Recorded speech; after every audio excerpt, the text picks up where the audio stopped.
BNP যদি ক্ষমতা নিতে চাইতো ওই 5 করে কেউ নিতে পারত।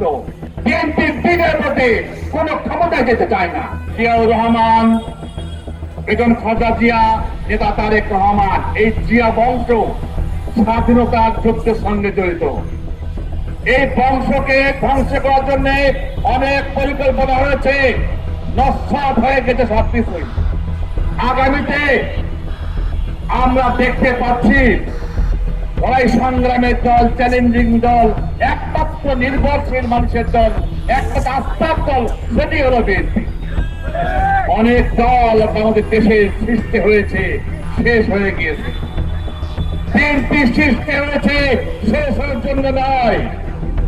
বিএনপি মানুষের সঙ্গে কাজ করে, জনগণের কাজ করে, তাই বিএনপি কোন সময় শেষ হবে না। আজকে বিএনপিকে ঠেকানোর জন্য লড়াই সংগ্রাম করছে অনেকে। বিএনপির বিরুদ্ধে কথা বলছে, ক্ষমতা আসতে দেবে না, আসতে না দেওয়ার অনেক পন্থী থেকে ধান্দাবাজি করা হচ্ছে। আমি আপনাদেরকে দেখতে বলছি, বিএনপি যদি ক্ষমতা নিতে চাইতো ওই 5 করে কেউ নিতে পারত। বিএনপি ক্ষমতা নিতে চাইলে অনিলে নিতে পারত। বিএনপি ক্ষমতা নিতে চাইলে অনেক সুযোগ বিএনপির সামনে যেতে। বিএনপি বিজয় ভোটে কোন ক্ষমতায় যেতে চায় না, তাই বিএনপির ভোটে যেতে চায়। এই ভোট নিয়ে আজকে কাজ চালিয়ে হচ্ছে।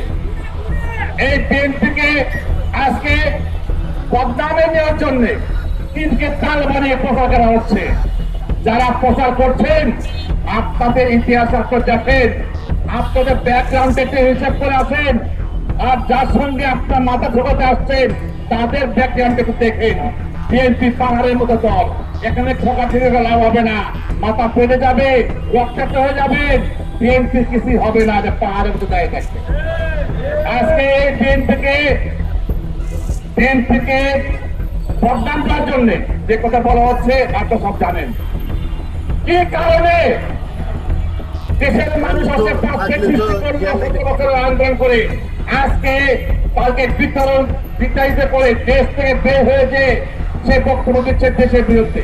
আবার আমাদের দেশের কেউ কেউ বলছেন আমরা মাফ করে দিলাম। কে অধিকার দিয়েছে আপনাকে মাফ করে দেওয়ার?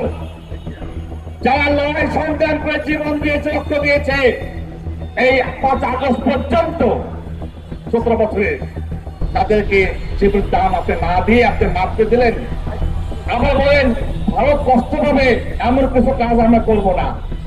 এশিয়া দরদ কিসের দরদ?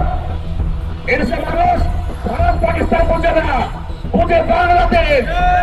এই বাংলাদেশই আমাদের দেশ, আমাদের ঠিকানা হলো বাংলাদেশ।